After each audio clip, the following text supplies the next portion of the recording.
Hello, football fans. Ryan here. I'm being joined by. Ryan as well. Welcome, Ryan. Let's stop yapping and get straight to the play.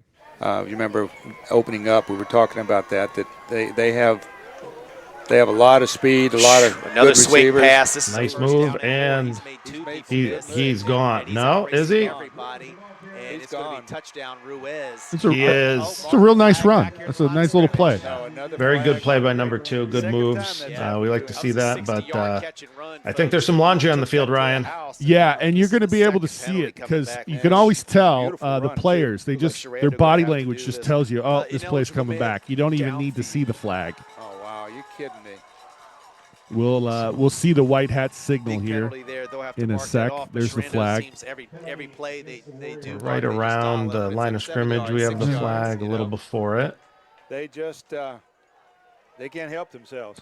Yeah. Tap in the head. That's- It's actually not a it's terrible. tap. It a little just pet happens, peeve of seems mine, like but no big on deal. We're not gonna big we're not gonna plays. worry about that. They Adding have some a- flair into some the kind of mechanics, call. Ryan. Yeah, that exactly. We'll just call it that. So we have an eligible player legally downfield on the offense, but we have a wee bit of a problem. We have a pass caught behind the line of scrimmage. Oh yeah, and so that changes what we have here. If that pass had gone beyond the line of scrimmage, it's clear that left tackle took off as if they that was a fast left tackle, Ryan.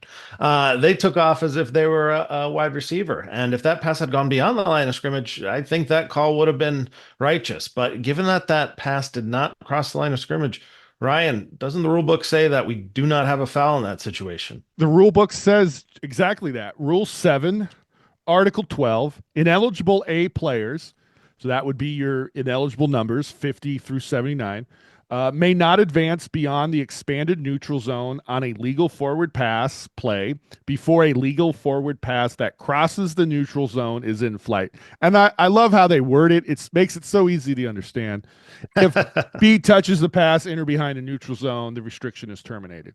So I interpret that as if you throw a pass behind the line of scrimmage, a legal forward pass behind the line of scrimmage, and it's caught, you can have ineligibles downfield because that forward pass has to cross the neutral zone. We didn't have a legal forward pass go beyond the neutral zone, so that wouldn't have been an ineligible illegally downfield.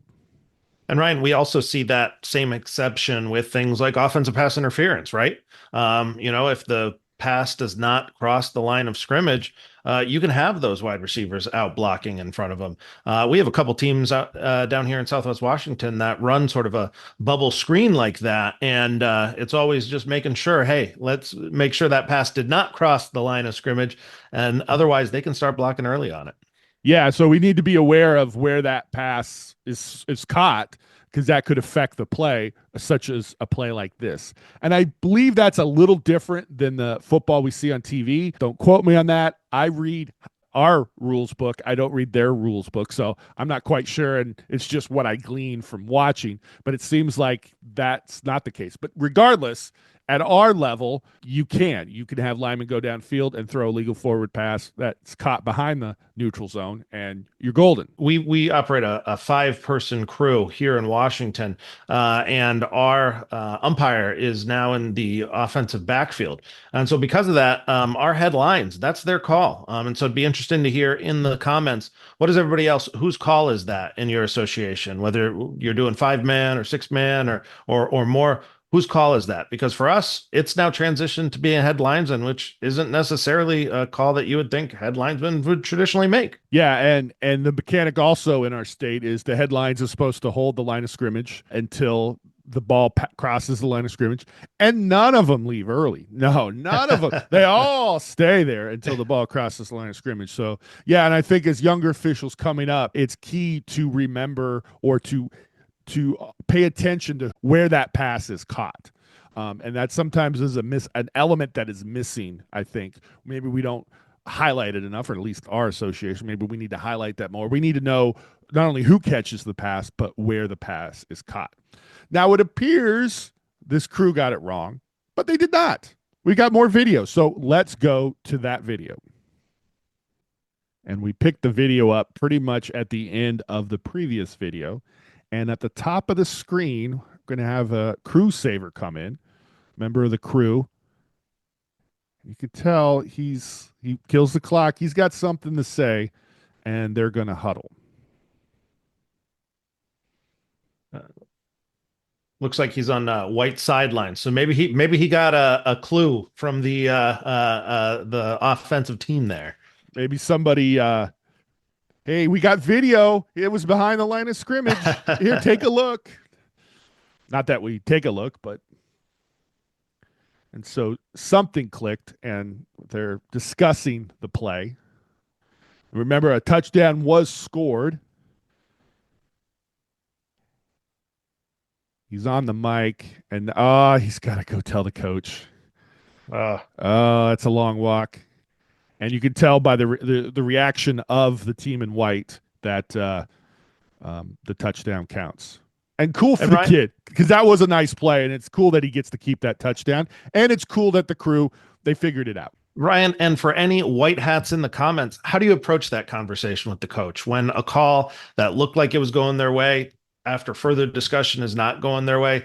How do you have that conversation where you have to say, hey, I know we said there was a foul for this, but after discussion, we're going to have to do it. Anything as a veteran white hat, Ryan, anything you can recommend or tips or tricks? Well, first of all, thank you for putting the word veteran in front of white hat. Mine is succinct, clear, and quick. It's a touchdown. We talked about it. It's a touch, something like that. It's a touchdown. We talked about it. Maybe, say the rule really quickly, but get in and get out and be as quick as possible. Because again, that's a tough conversation. So I think it's great that the crew got together and they made the right call, that was a legal play. My takeaway from this play, and we're not trying to embarrass or ridicule the crew. They did a great job. I just cut it up for dramatic reasons. Hey, we got to create content, right? Glad that they caught that. My takeaway is crew communication. And I was fortunate enough to work a playoff or a postseason game just recently, and the white hat for this game did a really good job of bringing us together and talking about fouls. We see that a lot during the football we watch on TV. I mean, they conference just about every foul. Now, I don't advocate for that at the high school level, but going forward in 2025, that is something I do want to incorporate more, especially on a play like this where it's a mosaic. We're going to need multiple or inputs from multiple officials, because one official may have seen the catch, one official may have seen the ineligible downfield. So let's come together and discuss it. I think what happens, and maybe this is what it's like in your association, we work many games a week, but only one or two are varsity games. And what do we do at lower level games? We keep the game moving. We're not, not every game you need to have a discussion about every foul. Some games you just need to spot the ball and let the kids play. You know what I'm saying? I think what happens, I call it JV creep. We get to a varsity game and sometimes we forget we're in a varsity game and we do things that we would normally do in a non-varsity game. I've been guilty of this. Something I want to work on. And so I think having those conversations, hey guys, let's come together, and something you can go over in your pregame. Hey, let's come together and let's talk about it. Again, not every foul, but especially those fouls where we're going to need input from multiple officials.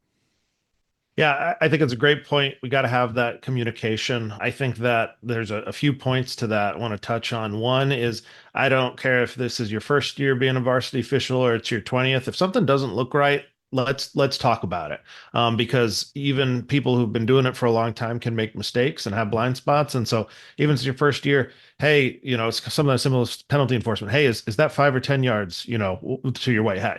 If there's some, question or clarity, having those conversations. Two, this was a big play, and we got to get big plays right. And so on that, it's worth us coming together. And if we do have to correct ourselves, it's definitely worth it on a big play like that. And third, something my first, this was, I had the opportunity to be a varsity white hat for the first time this year. And one thing that I would tell people is, hey, you're going to let that line judge know what happened before I go tell the coach, because the coach is going to have a lot of questions after. And if the line judge is sitting there going, I don't know, he didn't tell me, that's not going to put that wing in a good position to be successful. So if I'm the white hat in that situation, yep, I'm going over and tell the coach, because I'm going to own that we have a change.